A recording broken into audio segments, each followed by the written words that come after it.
already done one full season in like 2 days because that's all we ever do anymore. So I think probably in like a month or so I'll be able to watch the movie and then find a new show to watch. But I'm 1/5 of the way through Supernatural, which we got. That's about 22 episodes a season. So we watched about 100 or so episodes of Supernatural in about a month, and that's an hour-long show. So that's a lot of TV. After that, you need to watch Clone Wars, because it's really good and it's ending great, and it'll make you forget about the missteps of this sequel trilogy that we're about to review. And with that, I think we should get into this first episode. Welcome to another episode of the Nerdwave podcast. And welcome. Yeah. Hi, guys. Once again, I'm Kevin. I got Jay and Bobby. Say hi, guys. Hi, guys. Hello, guys. Jay nailed it as usual. Bobby screwed up. Can't follow directions. So at the time of recording, it's May the 3rd. Tomorrow is May the 4th, so May the 4th be with you. In honor of that, we're going to be reviewing some Star Wars movies, and we figured why not start with some recent ones. They're going to be, there's probably the least material on these, surprisingly, since they're relatively new. But obviously, starting with the first one in The Force Awakens, Episode 7. Starting on a high note, too. Yeah, well, Bobby definitely has that opinion. I wonder who out there agrees with that. I do, spoiler alert. This is going to be a spoiler-heavy conversation, by the way. We feel you've had enough time. It's been 5 years. So if you haven't seen it, go ahead and pause this. Or not, just keep listening because we need the views. Yeah, check it out, though. So let's get right into it. I guess let's start out with our overall feelings on the movie. I personally really enjoyed this movie. I think it takes a Star Wars universe that sort of ended on a low note with the movies, with the prequel trilogy. A lot of people dislike those. This sort of got us back on track in terms of what Star Wars could be. Most of all with its aesthetic, because far fewer green screen. So I definitely enjoyed that. What about you guys? Well, I think they wanted to make something that was going to be different than the prequels, like with a different tone, a lot better acting, a lot better looking movie. They did go back, this is basically A New Hope with a different skin. But I think that wasn't a bad idea. It's bringing a lot of people back with nostalgia that loved the original trilogy, and I think they did a really good job with a lot of it. I have some dislikes here, but a lot of them are nitpicking. There's no huge dislikes for me in this movie. Like, a lot of the characters are really fun and likable. It's a fun movie. Like, it's whenever that movie comes on TV, I'll watch it. One of the things about it being sort of a cautious reboot, with them linking it to essentially them remaking A New Hope to a certain point, was, I think, a tactical decision made by them in order to not alienate anybody who is an existing fan. Kind of capture those people's imaginations again and get them excited about a movie. That does, however, that is a criticism that people have, but on the other side, it doesn't break the universe like some movies in the future might. And then we'll get to that. Spoilers. It's also considered another introduction into this universe for people who might not be into Star Wars before. I mean, it's a nice segue into the younger generations, new fans who have no idea what original Star Wars was, or even care or seen it. And like you guys said, I mean, as far as the prequels suffer from too much CG, I think this one has a perfect balance. Especially now with the way movie making is, technology, it's come a long way, and there's a perfect balance between CG and live action and practical effects. I have no gripes really with this movie. I think it was an excellent start to a promising trilogy. Yeah, it definitely sets the groundwork and does a lot of world building, which I think I'll get to this when we get to our dislikes portion. But a lot of the stuff that they introduce in this movie sounds great, and has a really cool Star Wars feel, but doesn't necessarily come into fruition for the future. So small complaint. But I'll get more into that later. So yeah, anybody else have anything to say about overall feelings, or should we just move into some of our favorite characters, some of the things we liked specifically? Let's move into the characters. I think this, as we were watching the movie, I was writing down the characters that stood out to me, and I've got 7 characters written down here. It's like there are a lot of really well done characters in this movie who aren't totally shallow. Like, I've got 2 villains on here. Most movies don't have even one villain that's memorable these days. So having two villains on a favorite characters list is pretty impressive. Okay, And well, then let's start from the top. Who do you got? Okay, well, let's see. My favorite character throughout the whole movie was Finn. I think he's got the best arc throughout the whole story. I think he probably has the most development out of anybody in the movie.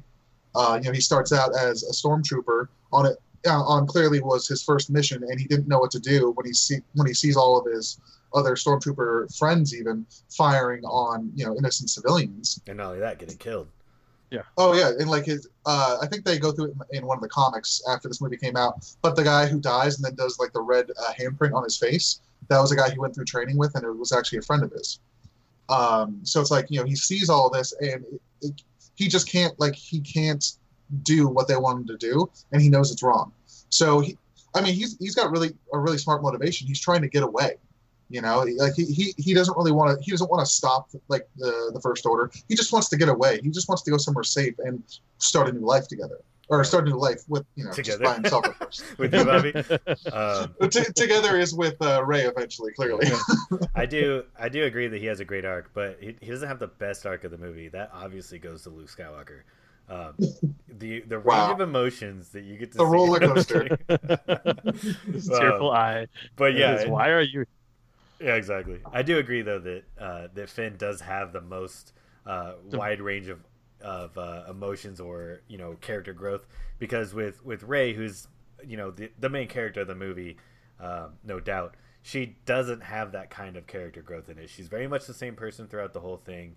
The only time where she ever has like any kind of change of character is at the very end when she's fighting Kylo Ren and she hears the Force, and then she's has this like sort of embodiment of strength through the Force, and like that's really it. She's basically the same character the whole time. So Finn definitely has the most interesting story, and in reality would have been something that they should have explored so much further, because you have a defecting stormtrooper that it ends up not really amounting to much in for the future of this franchise, but so much that they could have done, which was a great start for this movie. So yeah, it was unlimited potential, and they unfortunately didn't do much with it after this movie. Right. Well, I mean, I think there was intended for us to see that, but the way things went, obviously, we didn't get to see that.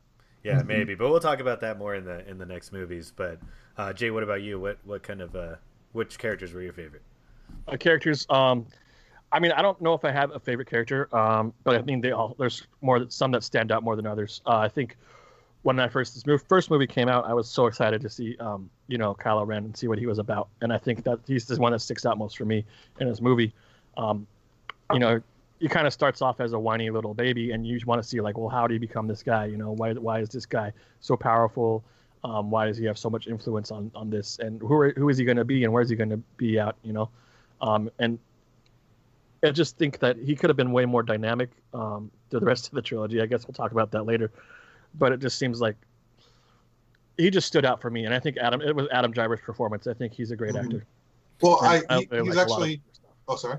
I really like. I mean, I like him in a lot of his other stuff. Logan Lucky, he's amazing in there. But I just think he had a lot of potential to be such a cool character, and yeah. Well, he's actually second on my list. I think. It's funny because he starts out the movie like this total badass. He freezes the blaster bolt, At first, I think he puts his hand out for it, and then he starts talking to him, and then like 2 minutes later, as they're walking away, the bolt finally just crashes into where he was shot. That's cool too. He's not even holding his hand out the whole time. He's just standing there and doing his other stuff. Right. And I mean, realizing he's clearly powerful. He's concentrating on there, and then that's another thing. I mean, like how powerful is this guy? I mean, we've never seen anything like that in the past Star Wars movies. Yeah, so when you're watching the movie, which he's basically hinted at that he's some sort of, he has some sort of Force lineage, and you don't really know who he is yet, and it's revealed later on in the movie, probably about like I guess the halfway point, where it's Han Solo and Princess Leia's son, and one of my I'll get into it later more too, but one of my small dislikes is just that it seemed like they were trying to do like a Vader, Han Solo. I mean, a Vader, Luke Skywalker, I'm your father moment, where it's like our son he was here, and then you're like, oh crap, that's Han Solo's son. It didn't necessarily pay off, but the character himself is really interesting because He's a guy who's not trained by an actual Sith Lord who is very powerful in the dark side, which is why he sort of acts like a child when he's angry, and he's trained by an acolyte, pretty much. Exactly. So, really, I thought that was interesting, making him not super in control of his power or his emotions, and like him just totally giving into the dark side. I thought that was interesting. So gave a whole other dynamic to a villain, you know, because like usually most villains you get, I mean, they're, especially in Star Wars villains, a lot of times they're in control, they're precise, well, they're calculated. When you look at this movie, like, it is supposed to be a like of A New Hope, essentially, and it's compare him to Vader. They had to do something different to where Vader's that I know exactly what I'm doing all the time, and everything's exactly how I want it to be, and all that. And Kylo's just like, like, when something doesn't go my way, everyone's gonna freaking know it, and he takes it out on equipment and that kind of shit. Whereas Vader will just choke you out because you failed him. So, well, what I really liked about him was, like I said, he starts off like a total badass, incredibly powerful looking, and then like you get to see like beneath the veneer where he's very immature. He doesn't know how to handle himself when something goes wrong. So it's like he wants to be Vader. He wants to be just like Vader, but he's not. And so I think it's a really cool dynamic. Right. Well. Oh, real quick, just like everything with the Emperor and stuff in the previous trilogy, with the original trilogy and the prequel trilogy, where like even when stuff goes wrong, it all sort of seems like it's a part of his plan. Like he was prepared for it, everything was accounted for. Yeah, and like with Kylo, it's like, oh fuck, this didn't work, so I'm gonna freak out. Like it shows a not mature or an inexperienced leader, which was interesting for sure. And it's a good contrast to what we've seen with even Jedi and Sith. I mean, even though Sith base their powers and stuff on emotions, they're still in control of their emotions. Right. And the same with Jedi, they're always in control of their emotions. It's about channeling their anger. And Kylo is just letting it explode. I mean, he's just all over the place. So let's talk about Rey a little bit, because obviously she's the main character, like I said before. Personally, I think that, like I said, not a ton of character growth, but really kind of charming and likable, and she was like endearing. Her sort of like my favorite line, or the time where she's like the most adorable, is when she says that, I bypassed the compressor, and she's like super happy with herself, and there's almost like this wonder of like, I knew I was as good as I thought I was. Like that was a really, really cool moment into like her character. What about you guys? What do you guys think about her? Well, I think she's a likable character. Obviously she's the protagonist of the movie, and it's all centering around her. And you know what? It's like I think they did a really good job with her. I don't think some of the nitpick dislikes I do have, which I'll go into later, are regarding her. But I think a lot of those, like I said, are just small little things that you can brush off as long as you do more development to her later. So in this movie, I think pretty much everything about her is good to very good. Like, she's likable, she's fun, like you said, she's charming and charismatic. I just like watching her in the movie, like watching how she did things. When we first saw the movie, when it first came out, I was very hopeful for all the characters, really, but mostly her. I was very excited for the future of what would come. And watching this movie again, because we just watched it, it turns out that she still has that like hopeful. There's like a vibe of hopefulness around her, which just brings back these like nostalgic feelings of the original trilogy when you watch this movie. So it's very well done. What were you saying, Jay?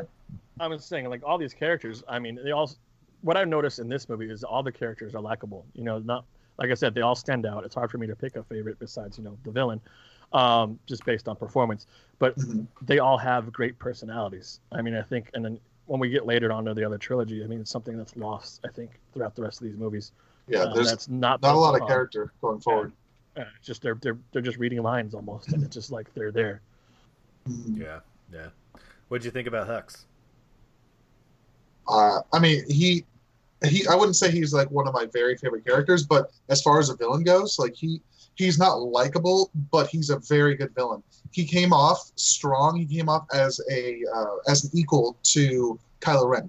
He was kind of like Grand Moff Tarkin. I was telling you guys about the movie. He's very much like Grand Moff Tarkin as an equal, or maybe I wouldn't say like over, because Tarkin kind of had like a pull over Vader, but I think they're very much it's like Thor and Loki going for the crown. Like they're both on equal footing, trying to get to the top, which I think is a very interesting dynamic, which as we saw going forward did not continue, but they did him very well in this movie. Yeah, and like I talked about too during the movie, that speech he gives when they're on the what's it called? The planet, Star Killer.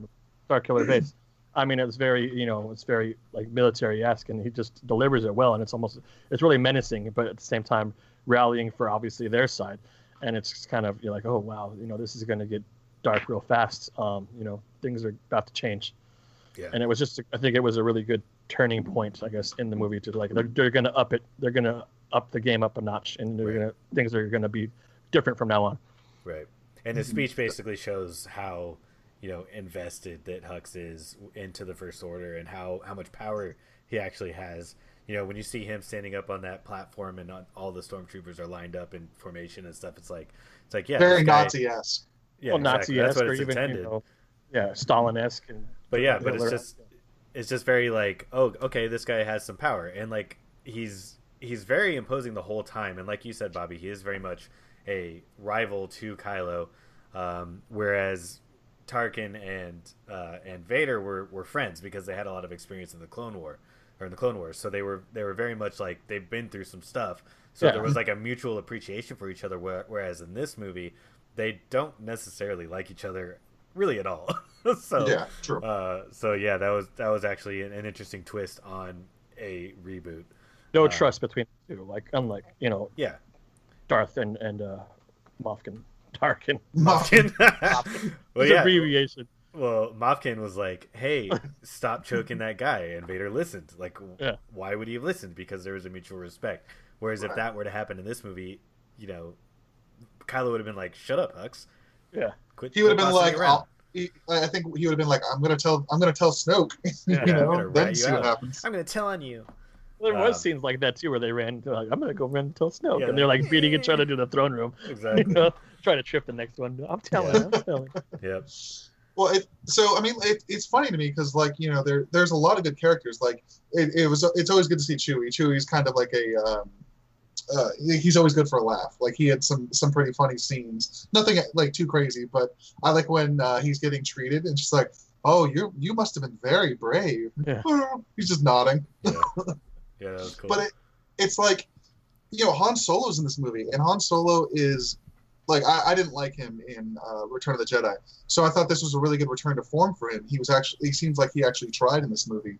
Harrison Ford, I'm talking about, and I really liked him. But it's like he wasn't even a top 3 character for me because I think there were some really good characters, like the new characters, Which I think was the writers and the director's intention. They're bringing these new characters to the front of the forefront, while these other ones, they're passing the torch.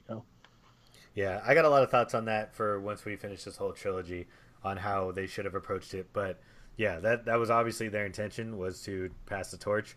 But having Han Solo in this movie was a really great way to bridge the gap from the original trilogy to now.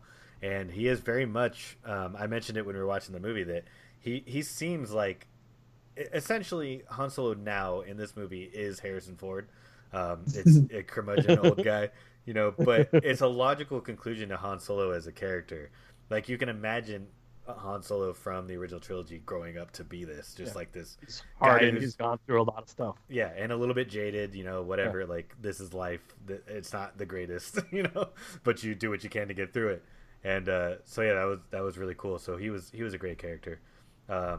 Leia was cool to see again. C-3PO, obviously, good cameo. R2-D2 underutilized for sure. What do you guys think of BB-8? I don't know. I think BB-8's cute. He's kind of like one note. I don't know if he really is vital to the whole trilogy. Needed or unneeded? I think he's unneeded. Drove the plot in a few points, and that's pretty much as I'm going to say about him. Like, it's you probably could have written it a different way and still the same result without him. Could have been R2 that whole time, Without her? I don't know if it's him or I don't know if it matters. Yeah, it could have been. I mean, if they would have done it as R2, it probably would have been a little bit too similar to New Hope. That's true. Yeah. But I think, I would have liked more R2 in this movie. Because he's great. But, just like Luke. Only came at the end. Exactly. All right, so I think we covered a lot of our favorite characters. What about general likes with the movie? Things that they did in terms of like the plot or the story or the aesthetic in general, the vibe. I think it was just a beautiful movie, honestly. As far as the lighting, Bobby was talking about it too. I don't want to take it away from him, but no. Take it away from the lightsaber duels. That like they did in the original trilogy, the lighting during the lightsaber duels. You had light and dark, obviously red and blue. And then with the snow, like you know what it yeah. reminded me of? It reminded me of Kill Bill, the sword fight between her and or Anishi. Yeah, like just like the snow, like just falling in like the background of it. It just looks so pretty, to the eye. I don't know. Really cool setting. Yeah. Mm-hmm. What else? I mean, I just felt like the movie just felt clean. Everything about it. I think it was edited right. The music was great. John Williams, great composer. Music is always a spot on for everything he does. The acting in it, I think everyone did a great job as their characters. So I mean, generally, I just thought this movie was good. What about things that they set up for the future specifically, like story beats that they introduced?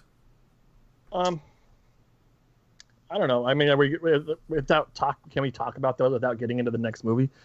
I mean, we don't have to talk about where they ended up. Where we thought they were going to go. Not even that. Just what they introduced. What did you like? Because my theory is, and this is sort of a dislike, but pretty much J.J. Abrams' whole mystery box, his whole mystery box style can sometimes be too much, and I'm wondering if you guys would agree with me in this case, because I think that it was maybe a little bit too much.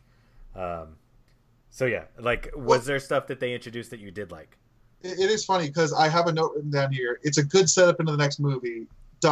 Theoretically, you have like a lot of open plots that were not completed in this movie. Like Rey's parents. Like that's a huge thing. That was the biggest thing between the end of this movie and going into the Last Jedi. Everybody was talking about that for 2 years. Was she a Skywalker? Was she a Kenobi? Was she Han and Leia? Was she just a kid of Han in general? What was she? And I thought that brought a lot of energy going into the next movie or movies. And then you had like who was Snoke? Why was he important? How did he get the power? And just seeing where they go from here, it's just, and like seeing Kylo develop into a Sith. There's just so many things that they could have done. Coming back to it, there's a lot of things that were pretty cool concepts. The Knights of Ren. I was hoping to maybe, these guys, are they Force users? Are they just just thugs? Are they hired hands? Like you said, Snoke. I mean, going back now, and you're refreshing my memory about a lot of these things. And then Luke too. Like, what the heck happened with him? I know, like, there was that flashback to like that rainy day or that rainy night. But like, how did that come to be, and where did we go specifically from there? I know it's really hard to try and look at this movie in a vacuum since we have all the hindsight of the movies after it. But yeah, like stuff like Rey's parentage is I really enjoyed. I thought it was cool for them to set up an attempt to explain why she is so powerful, just because of what we've seen throughout the Star Wars universe. There is a lineage. On top of that, just the vision that she has when she touches the lightsaber. First of all, why did she have that vision? Obviously, it's linked to her lineage. On top of that, what happened to the new Jedi Order that Luke was setting up? So all these cool little like hints of what was going on, or what happened in between Return of the Jedi and now, were all great things that they introduced. But some stuff, like maybe they didn't necessarily need to have that vision. They could have like set up her parentage in some other way. Sure. That kind of stuff. Like too many introduced threads that never came to fruition. And the risk of introducing so many threads is the fact that it could not be. Maybe it's not going to be addressed. Here's the thing, though. He does have JJ does have the mystery box type thing, but a good director or a good writer will be able to work off most of those, or at least some of those, in an interesting way. You don't have to completely close off these things just because they weren't your idea or there was no specific story going forward for them. It's like not to get into The Last Jedi, but I think a different director might have been able to, or if JJ continued the franchise for the second movie, then we would have had a lot more of a cohesive story for a lot of those threads. But then again, we have seen Lost and how how that ended up. But Star Wars is a bit of a different animal than Lost. I think generally there's more expectations, so there's better, or there should have been better management Conclusion on a lot of these things. Yeah, I mean, if you look at Lost is a TV show and it has all these different episodes in a season to ratify and finish these storylines. You put that many things in a movie, and it's going to be hard to do. Right. Which I think JJ suffers from a lot of that. Right. Yeah, that was basically my point. Is that the more that you introduce, there's more risk of none of them coming to fruition, or a certain number of them not actually panning out. But one of the things that I liked most about this movie is that it just feels like a Star Wars movie. It has that tone of just like there's space wizards and spaceships. It's like and lasers. It's like and this does it so well. And the new characters that they introduce and all that they make sense within this world. Yeah, absolutely. So it's all very well done in terms of its plot, even if it is a little bit of a rehash. I think that, like I said at the beginning, it was needed in order to get old fans on board and lessen the blow on new fans. And not only that, it was a detour from the prequel trilogy. They deliberately wanted you to not feel like this was a prequel movie in terms of its aesthetic, by making all the practical effects and not using as much green screen. And I think they nailed it. Oh, absolutely. When they go into Maz's bar, like it was just so lifelike. Yeah. All the aliens and the robots and stuff, they were there, and you could tell. Right. It just felt like you're walking into the cantina. Yeah, it's on Mos Eisley. Right. Yeah. And I think what else the movie does well too is all the cameos that you find out later, like this actor is playing this and this. It's kind of cool that they did that. Yeah, you had Simon Pegg playing the slave guy who's giving out the rations, and then you had Daniel Craig as the stormtrooper that Rey first mind controls. Yeah. So there's even more than that too. I just can't remember them all, but yeah, there's a lot. I was gonna say something else too, but I forgot it. So let's move on. I ruined it. Hooray! I think Bobby alluded to this earlier. You don't necessarily have a least favorite character. What about you, Jay? Did you have a least favorite character? Because I personally don't. I don't think that anybody really is super egregious in their portrayal. I thought everybody. There's not a lot of characters that I dislike. Oh, I remember what I was going to say. When this movie was coming out, the hype around it was insane, right? It was finally a new Star Wars movie, the first in 10 years. Like, this is great. Everyone was super excited. And this movie basically met the hype. It quenched my theoretical thirst. Yeah. So I was still excited in this movie. I was like, yeah, this is going to be great. I can't wait for the next, ones. And then, it was like I was a kid again, Well, in the 30s. We've talked about this we've talked about this before on a previous podcast, but I don't cry in movies generally. But when the Star Wars logo went across the screen when we were in the theater for this, I welled up a little bit with like anxiousness and excitement, because it was like, I was so confident and so proud of the franchise that I welled up. So yeah, we hadn't seen it in 10 years. I didn't cry. It was a big I got moment for us. goosebumps. I didn't cry, but I didn't cry either. Don't get it twisted. I just welled up a bit. I welled up. This wasn't the Fox and the Hound, Jay. Yeah. All right. Back to the least favorite characters. Nobody's got one. Honestly, there's no characters I dislike. Like, there's nobody who's even annoying to me. But what about you? It's not really a disliked character. It just seems like a useless character. It was Phasma. That's a missed opportunity for sure. She's like, for me, she's like the Raiders. Just like doesn't matter. Like I said, it's not disliked. It's not disliked. It's just like, why were you in this movie? Right. Yeah. All right. So how about dislikes and complaints? We've given it a lot of praise so far. What are some things that could have been better? Well, okay. So Jay just mentioned Captain Phasma. Captain Phasma was the first dislike on my list here. She's basically the Boba Fett of this trilogy. She looks the part of a badass. So she's your favorite? Yeah, no, unfortunately not. Like her armor is made out of they don't go into this in the movie, but her armor is made out of was it Palpatine's ship? Yeah. Yep. And so it's basically blaster proof. And like she looks like a badass, she kind of acts like a badass. And then they have her captured by people with blasters. Yeah. which made no sense to me. She was held captive by people with blasters. Well, we don't know the extent of its blaster proofness because she gets shot with a glancing blow in The Last Jedi, and it's deflected. But point blank range, who knows? Yeah, but that thing was right under her chin. So, like, there wasn't even a fight scene. And there was a like, Wookiee. what the hell? The Wookiee could have ripped her arms off. Yeah, exactly. It's just, I feel like I would have liked at least some kind of, even if it was 30 seconds long, some kind of fight scene. She didn't do anything in this movie. Yeah, she didn't do a single thing. All she did was hurt. She lowered the shields. I think that's the only thing she did. She's Bryan Cranston in Godzilla. Heavily promoted in the commercials and trailers, and then doesn't do anything. Man, going back to my previous question about things that they introduced, you know, that she'd be one of those things where it's like a character that was introduced that had zero impact. So much hype too. Yeah. Oh, yeah. Well, because then you're like, oh dang, so she's gonna be back, right? She's got to be back for the future. Oops. What's gonna happen? I don't know. Yeah. So Phasma's a good a dislike or complaint with the movie is just the complete underutilization. I think it's kind of at this point it's kind of a nitpick because she wasn't meant to be a main character or a main villain, right. But she was kind of a henchman villain and barely got any screen time, barely did anything. She's portrayed as the heavy in the for sure, and then she's not. Not at all. Yeah. If I'm going into another one here, as I said, I think Rey was a really good character. I really liked her.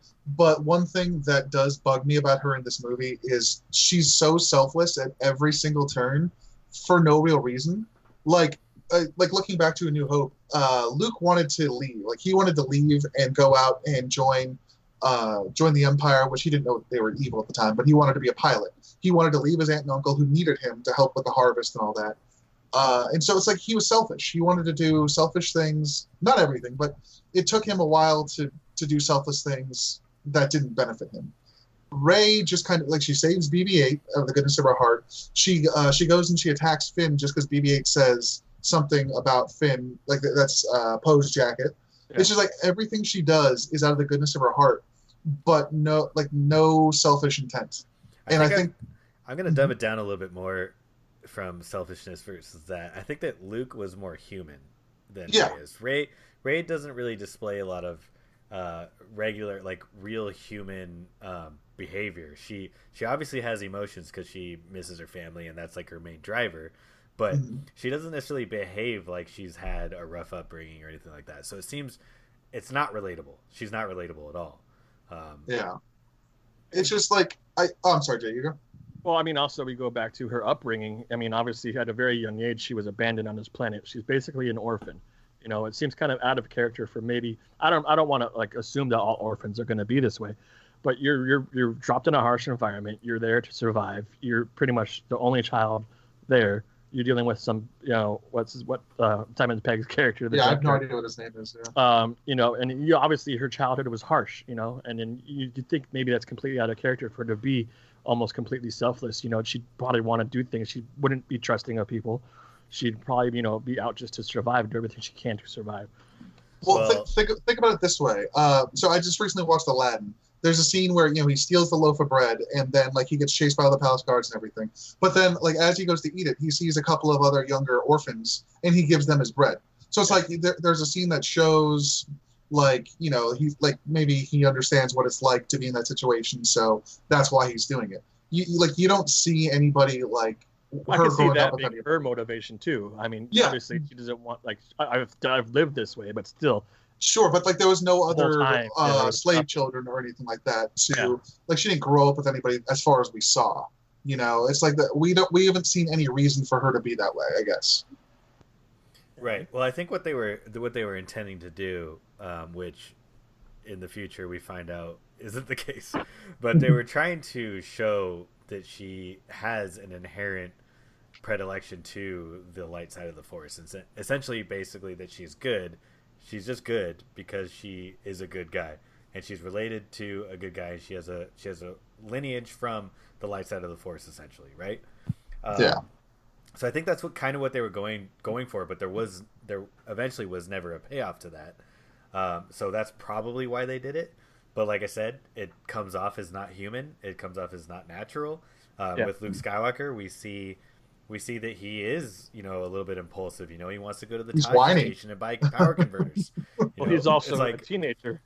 Yeah, and he was essentially an orphan too. He was raised by his quote unquote aunt and uncle, but there was way more. You could believe him as a real person more than Rey.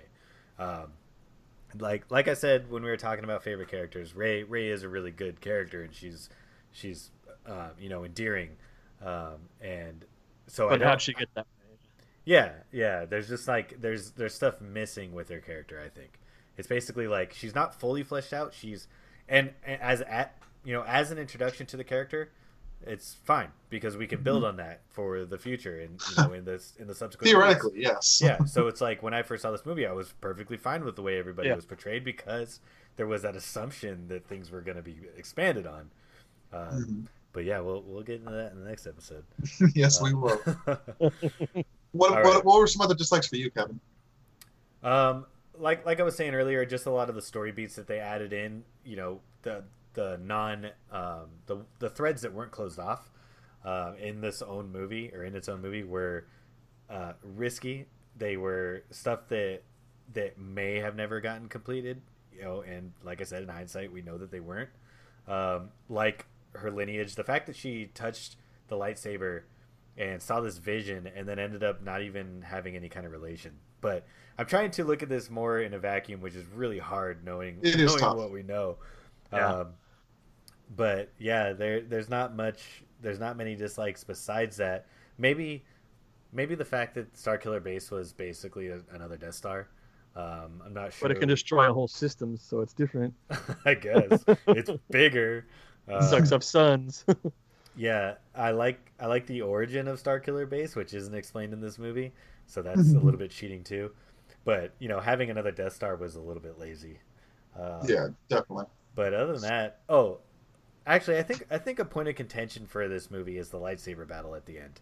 The fact that Kylo was defeated by Rey, a lot of people don't like that. I think it makes sense. He was also injured. Yeah, he was shot by the bowcaster. Well, I have two versions of headcanon that I go with. One being that he's injured. He's not full strength, and he's fighting somebody who's extremely powerful in the Force, despite having no training. Doesn't matter. She's very powerful with the Force, so could hold his own. Finn, I think Finn was more of him toying with him. Kylo was just like, I can beat this guy. Who cares?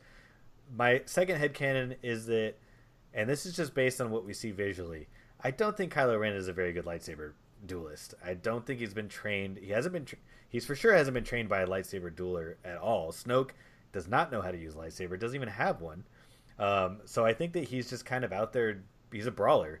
He's extremely powerful with the Force, but not trained in terms of using a lightsaber at all. That's why his lightsaber sucks. like the SNL skit. It looks like it was made by a toddler. Yeah. So I think that I think it makes sense that Rey would beat him because he's just not that good. If he would have gone up against Darth Maul or a Vader, he would have been cut down that. But in terms of Force strength, he may be more powerful than Maul is. But as a lightsaber battler, Kylo's just not there. Another thing to consider is he didn't want to kill Rey. He wanted her to be his students. Well, I guess that too. But he didn't want to kill her, so I think he probably was he wasn't fighting as hard because of that. And then he got surprised when she did show some power. So I think that was definitely a part of it. Well, he also had instructions to bring her to Snoke, didn't he? So I mean, his intent was to kill her. Oh yeah, the girl. What girl? Yeah, that's true. But when has a Sith, quote unquote Sith, because he's not technically a Sith, when has a dark side user followed rules? Yeah, exactly. So as soon as she fought back against him after she essentially denied his offer, he would have been going full force, and he was just completely caught off guard. And I think that's just because he doesn't have any training really. Yeah. So, but yeah, that fight scene. I can understand why people have dislikes with it. But if you think about it from a different point of view, it works in my opinion. Yeah. No, I definitely understand both of your headcanon options there. I think both of those actually do make a lot of sense. Um, but it's like you mentioned that lightsaber fight. That was actually my favorite scene in the movie, because like Jay mentioned it before, like how it looked, and I just think like the feels of lightsaber fights should probably be the best parts of most Star Wars movies. Back to Empire. They're the most fun. Those feels back to Empire. Oh yeah, Empire, and then the prequels. Basically the finale of Phantom Phantom Menace, and Return of the Sith. I felt Phantom Menace, Phantom Menace, but I think the rest, like for me, I think we talked about this before. The rest of the prequels, their lightsaber are really outlandish. Their battles are kind of. This matter is outlandish. I disagree. You have the culmination of Anakin turning into Darth Vader with that Obi-Wan duel, which I think is the best part of the entire prequels. But that's a whole other discussion. Yeah, we'll get there eventually.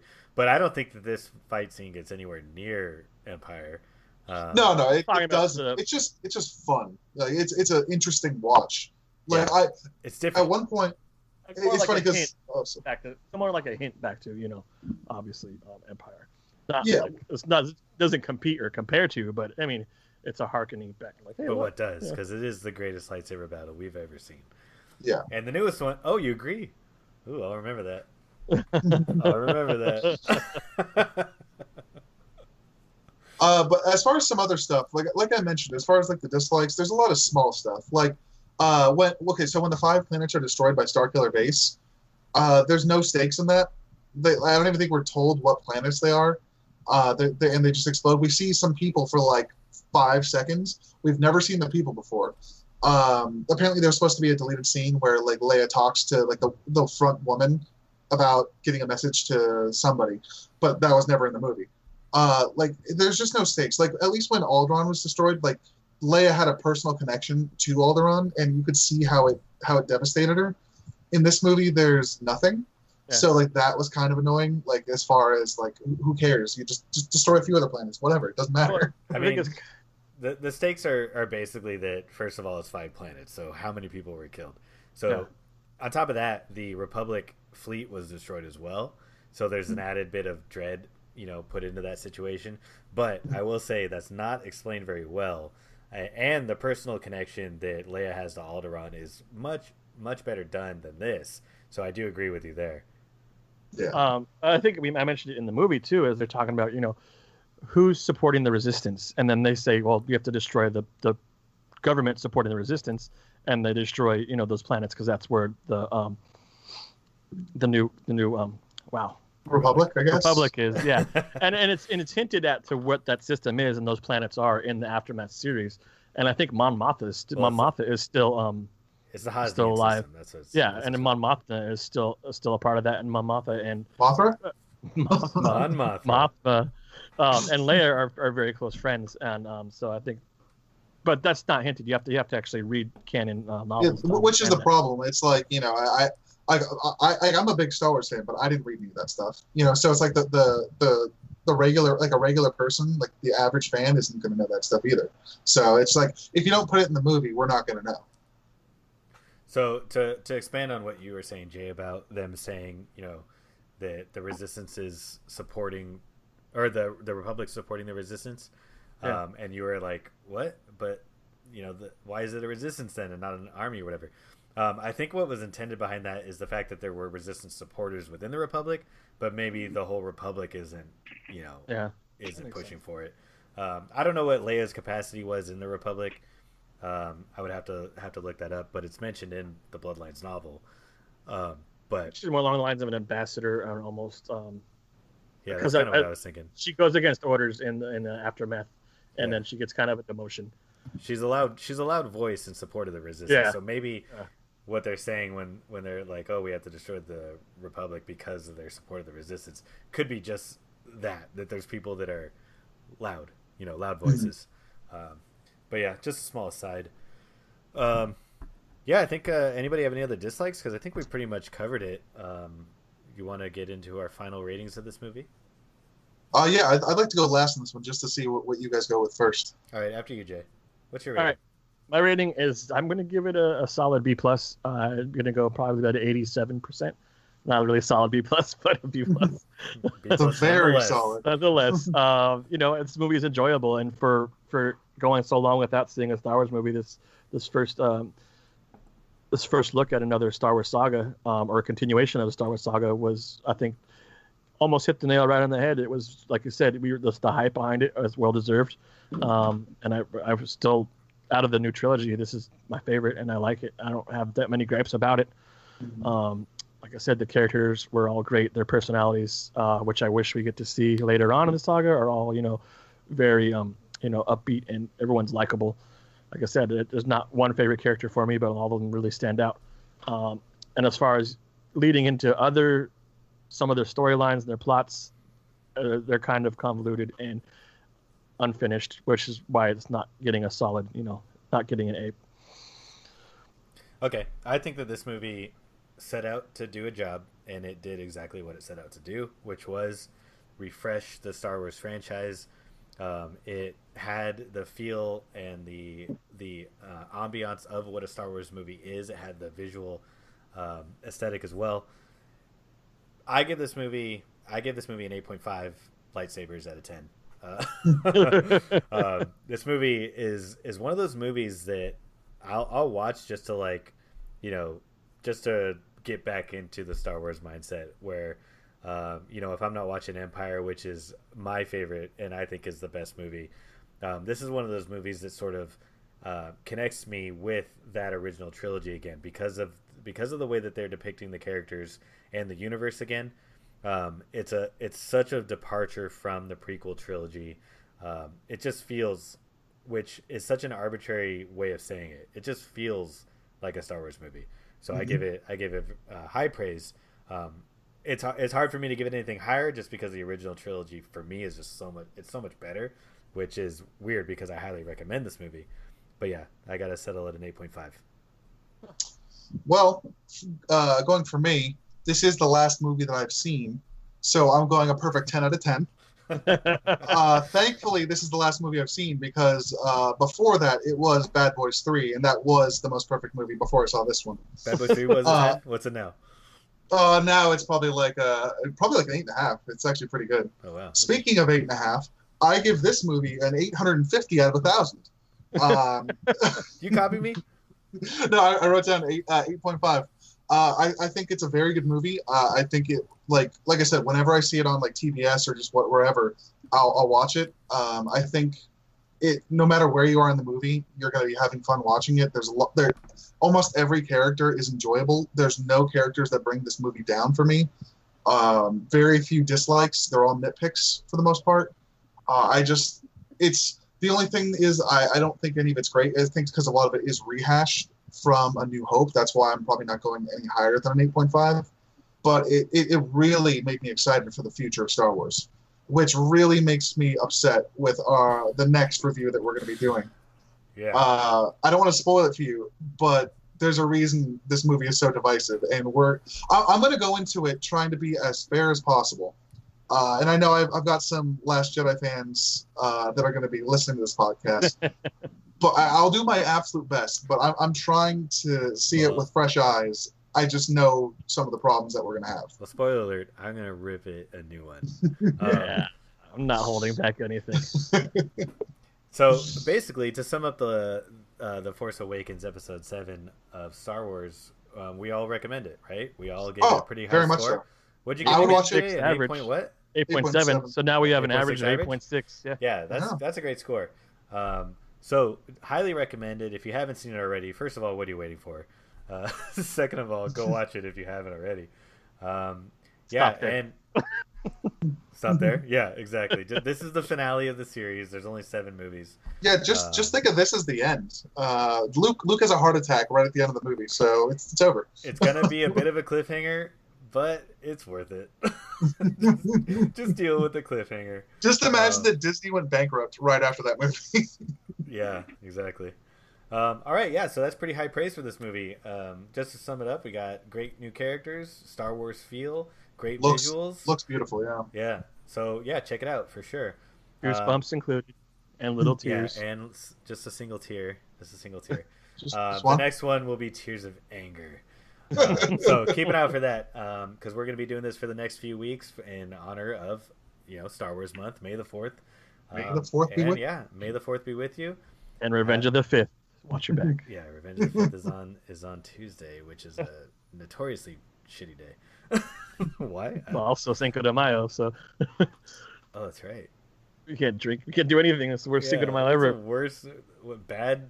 I'm gonna have some St. Patrick's tacos and some margaritas at home here, so I don't know about you A guys. sad Easter. Maybe we'll put on Revenge of the Sith and just really kick it off. Well, I was gonna say, make some tacos for May the 5th and watch The Force Awakens and enjoy yourself, because it is a really great movie. Yeah, until next time, we'll continue the series. May the 4th be with you, and tread that R. Thanks for riding the wave. Wow, get pitted.